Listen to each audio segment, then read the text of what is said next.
Hello বন্ধুরা, good afternoon and welcome back to my channel Mumtaz daily blog চ্যানেলের আরও একটি নতুন ভিডিওতে তোমাদের অনেক অনেক স্বাগত জানাই। আশা করছি তোমরা সকলেই বেশ ভালো আর সুস্থ রয়েছো, আর ঈশ্বরের কৃপায় আমিও কিন্তু বেশ ভালো আছি। আজ হলো বৃহস্পতিবার আর এখন ওই বিকেল 3টে মতন বাজছে। তো আজকে ব্লগটা তোমাদের সঙ্গে করে নিয়ে বিকেল 3টা থেকেই শুরু করলাম। ভিডিওটা স্কিপ না করে প্লিজ পুরোপুরি দেখতে থাকো, আশা করছি তোমাদের খুব ভালো লাগবে। তো প্রত্যেক দিন আমি তোমাদের সাথে সকাল থেকেই আমার যা যা সংসারে কাজকর্ম থাকে সেগুলো সাধারণত শেয়ার করে থাকি। তবে ওই যে বিকেলবেলা রুটিনটা কিন্তু সেই রকমভাবে তোমাদের সাথে শেয়ার করে উঠতে পারি না। প্রত্যেক দিন যতটুকু সম্ভব সেটুকুই শেয়ার করে থাকি। তাই ভাবলাম আজ না হয় বিকেল থেকে রাতের রুটিনটাই তোমাদের সাথে শেয়ার করি। তো যথারীতি এই যে বিকেল থেকেই কিন্তু কাজগুলো করতে শুরু করে দিয়েছি। দুপুরবেলা খাওয়া দাওয়ার পরে একটুখানি রেস্ট করে নিয়েছিলাম, যদিও ঘুমোতে পারিনি। তবে ওই যে এখন না খাওয়া দাওয়ার পরে একটুখানি গড়াগড়ি না দিলে ভালো লাগে না, তো সেটাই করে নিয়েছিলাম। তারপরে তো দেখতেই পেলে বাইরে উঠোনে যা যা জামা কাপড় ছিল সেগুলো ঘরে তুলে নিয়ে এসেছি। আর এই যে তারপরে বিছানাটা একটুখানি ঠিকঠাক করে ঝেড়ে নিলাম। আর বিছানা ছাড়লে পরে না মেঝেটায় বড্ড ধুলোবালি পড়ে, তো তারপরে আমি ঘরটা ঝেড়ে নিয়েছি। আর এই যে এখন বাইরে চলে এসেছি, বাইরের কিছুটা কাজ এখন আমি চটজলদি সেরে নেব। তো এই যে আমার ফুল গাছগুলো রয়েছে, এখানে একটুখানি জল দিয়ে দিলাম। তবে ওই যে আমাদের এখানে দুদিন ধরে বৃষ্টি হওয়ার কারণে সেই রকম কিন্তু রোদ আসছে না, তাই গাছের মাটিগুলো কিন্তু বেশ ভেজা মতনই রয়েছে। আর এই তো বন্ধুরা, ওদিকে গাছগুলোতে জল দিয়ে আমি কিন্তু এখন চলে এসেছি টিউবওয়েলে। তোমরা তো দেখতেই পাচ্ছ দুপুরের সমস্ত এঁঠো বাসনগুলো টিউবওয়েলে রাখা ছিল, তো সেইগুলোই এখন মেজে নিলাম। আর কাল যেহেতু শুক্রবার, প্রত্যেক সপ্তাহে শুক্রবারটা আমাদের বাড়িতে নিরামিষ খাওয়া দাওয়া হয়, তো সেই জন্য এই যে গ্যাসের ঝিকটা বের করে নিয়েছিলাম আর তার সাথে কড়াইটাও কিন্তু মেজে নিয়েছি। তো চলো দেখতে দেখতেই কিন্তু বাসনগুলো আমার ধোয়াও হয়ে গেছে। এগুলো এই যে গামলাতে উপর করে এখন জল ঝরতে রেখে দিলাম।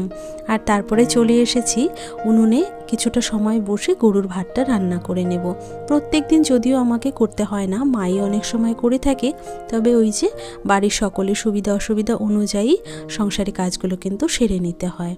আর এই যে তারপরে চলে এসেছি উঠোনটা ঝেড়ে নিতে। সকাল থেকে আজকের দিনটা কিন্তু বেশ ভালোই ছিল, মানে বৃষ্টি কিন্তু হয়নি। তবে এই যে বিকেলবেলা কিন্তু বেশ মেঘ গর্জন করতে শুরু করে দিয়েছে, মনে হচ্ছে একটু বাদে বৃষ্টি চলে আসবে। তো সেই জন্যই চেষ্টা করছি তড়িঘড়ি আগে বাইরের কাজগুলো সেরে ফেলতে। তা না হলে হুট করে যদি বৃষ্টি চলে আসে তাহলে তো এই কাজগুলো আর করাই হবে না, তাই না? আর আমাদের যেহেতু বেশিরভাগ কাজগুলো বাইরেই করতে হয়, যেমন আমাদের টিউবওয়েলটা বাইরের সাইডেই রয়েছে, আর আমাদের ভেতরের দিকে না কাজ করার তেমন একটা সুবিধাও নেই, জানো তো, ওয়াশরুমটাও রয়েছে বাইরের দিকে। সেই জন্য আমাদের অনেকটাই কষ্ট হয় এই বৃষ্টি বাদলের দিনে। তবে ওই যে সব কিছু তো হাতের সাধ্যের মধ্যে পাওয়া সকলের পক্ষে সম্ভব হয় না। যার যেমন পরিস্থিতি তাকে সেই পরিস্থিতি অনুযায়ী কিন্তু মানিয়ে গুছিয়ে নিয়ে চলতে হয়। তো ওদিকের উঠোনটা আমার ঝেড়ে ফেলা হয়ে গেছে। তারপরে এই যে দেখতে পাচ্ছ এদিকে কিন্তু চলে এসেছি। আর এইখানে আমাদের ওই ছাদ ঢালাইয়ের জন্য না সমস্ত সিমেন্টগুলো রাখা রয়েছে। আর কাল কিন্তু ছাদ ঢালাইয়ের সম্পূর্ণ কাজ হয়ে গেছে। আর আজকে দুজন লেবার এসেছিল, ওই যে ছাদ ঢালাইয়ের পরে একটা ঘোলা মতন মারতে হয়, তো সেটাই মারতে এসেছিল। ওরা ছাদের উপরে কাজটা সারছিল। আর এই যে এই দিকটাতে আগে দুটো বস্তা দেওয়া থাকতো, এই জায়গাটাতে না বাবা বলল সিঁড়ি বানিয়ে দিতে, তো সেটাই একটুখানি করে দিয়েছে। তবে ওই যে ভয় রাতে যদি বৃষ্টি চলে আসে তাহলে এটাও কিন্তু নষ্ট হয়ে যেতে পারে। আর এই তো বন্ধুরা, বাইরের সমস্ত কাজ সেরে নিয়ে এখন কিন্তু চলে এসেছি ঘরে।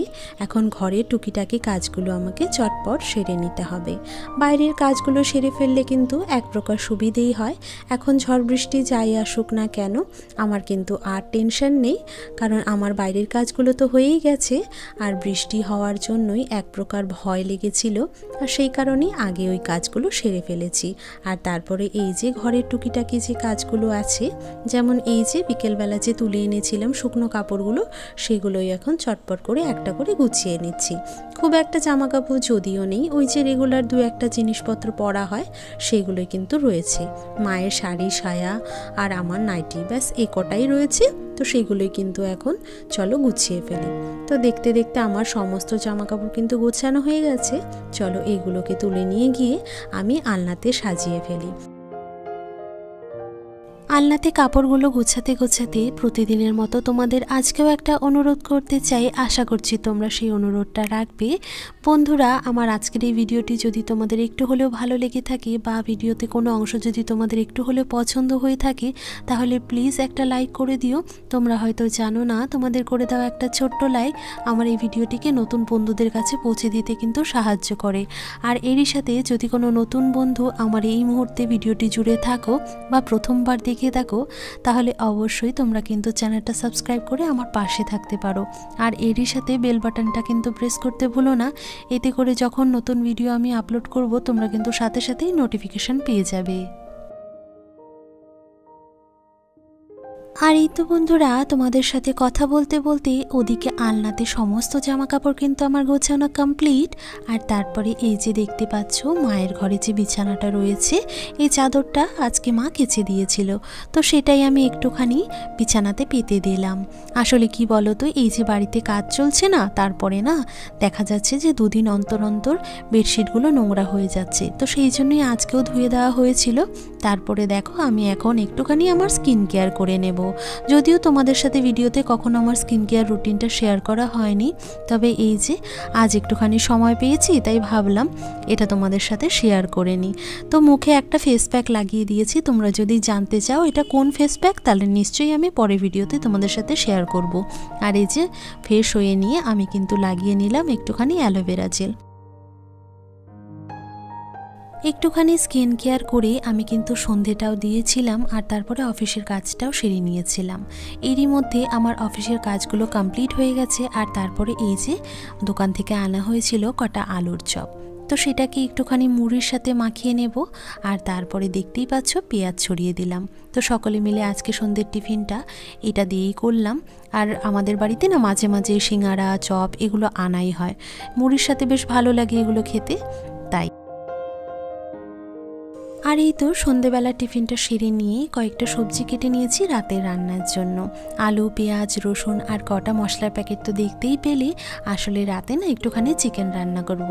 সন্ধেবেলায় হঠাৎই ইচ্ছে হলো, বেশ অনেক দিন হয়ে গেছে রাতে কিন্তু চিকেন রান্না করি না, তো সেটাই আজকে রান্না করে নেব। আর ভাবলাম তোমাদের সাথেও সেটা শেয়ার করি, কারণ সেই রকমভাবে তো তোমাদের সাথে রাতের রুটিনটা শেয়ার করি না, তাই আজ শেয়ার করে নিচ্ছি। আর এই যে দেখতেই পেলে প্রথমে গরম তেলে আমি কিন্তু আলুগুলো খুব সুন্দরভাবে ভেজে নিয়েছি। আর আলুগুলোকে তুলে রেখে এখন আমি মাংসটা কিন্তু বসিয়ে দেব। তো গরম তেলে প্রথমে আমি একটুখানি গোটা জিরে তেজপাতা পেঁয়াজ কুচি আর টমেটো কুচি ব্রাউন করে ভেজে নিয়েছি। আর এরপরে ওই যে মেখে রাখা মাংসটাও কিন্তু দিয়ে দিলাম। আর মাংসের সাথে আমি কটা চিরা কাঁচা লঙ্কা আর গোটা রসুনও দিয়েছি, কারণ গোটা রসুনটা না আমার খেতে ভীষণ ভালো লাগে। আর এই যে কিছুটা সময় কষিয়ে নেওয়ার পরে ভেজে রাখা আলুগুলো কিন্তু দিয়ে দিলাম। আমি যদিও অনেকটা আগেই আলুটা দিয়েছিলাম, কারণ আগে আলুগুলো না দিলে না সেদ্ধ হবে না, তো সেই জন্যই দিয়েছি। আর ওদিকে গরম জলটা বসিয়ে দিয়েছিলাম মাংসে দেওয়ার জন্য। তো মাংসটা খুব ভালো মতো কষে গিয়েছে, এখন কিন্তু গরম জলটাও অ্যাড করে দিয়েছি। যেহেতু শুধুমাত্র রাতের জন্যই মাংসটা রান্না করেছি, তাই কিন্তু বেশ কষা কষা মতনই রান্না করেছিলাম। তো দেখতেই পাচ্ছ আমার কিন্তু রান্না হয়ে গেছে। আর সকলে মিলে রাতের ডিনারটা এই দিয়ে সেরে নিলাম। তো বন্ধুরা, আজকের মতো এখানেই বিদায় নিচ্ছি। দেখা হচ্ছে কালকে একটা নতুন ভিডিওর সাথে।